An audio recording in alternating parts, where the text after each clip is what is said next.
This was my last day in my childhood home. Can you imagine? A day when a simple cleanup turned into something more? Into a real epic battle with my own past.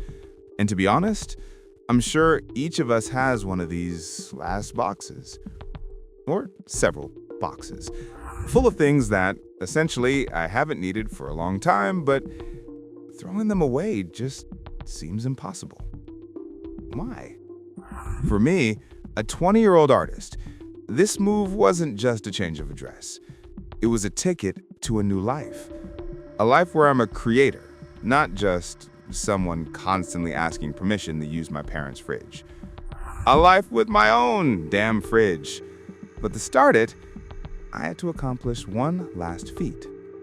Conquer the basement, cluttered with years of junk. And in the very center of this dusty chaos, like an ancient artifact, there it stood, the last box labeled MISC. I made up the rule myself. It was ingeniously simple. An item either goes into the trash or into the moving truck. Simple as breathing.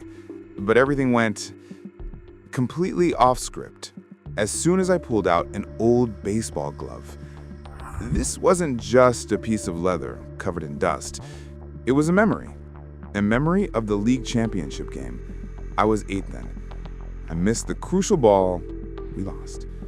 I still remember the smell of freshly mown grass and that sharp, burning, childish desire to just disappear into the ground.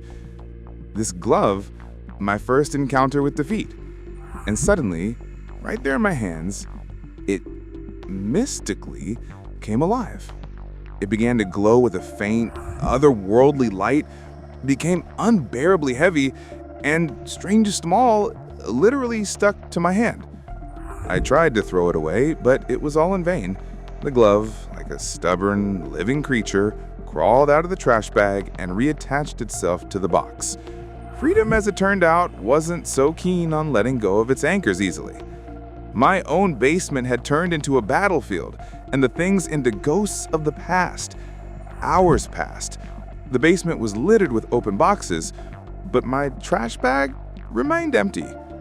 Every single thing I tried to throw away turned into some kind of emotional anchor. A fair trophy I won for my first love, Jenna, suddenly smelled of her cheap perfume. You know, that teenage, sickly sweet kind. And a CD with music my dad and I used to listen to on long road trips started playing by itself the moment I picked it up. I realized I wasn't just throwing away junk, I was tearing off pieces of my identity, ripping out parts of my history by the roots. And then the main enemy appeared. The t-shirt with the logo of the college I never got into. My backup plan that never worked out. A symbol of the path I was too afraid to take. Retreating from fear. In an attempt to tear it, the t-shirt instantly stiffened, turning into real armor that began to press on my chest, forcing me to bend under its weight. I was literally suffocating. Every item wasn't just an object.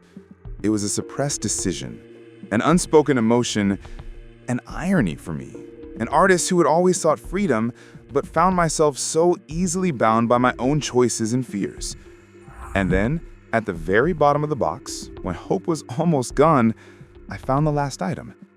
Tenderly. An inconspicuous, slightly crumpled drawing on a napkin. My very first self-portrait, drawn at 15. Awkward, yes, but undeniably honest.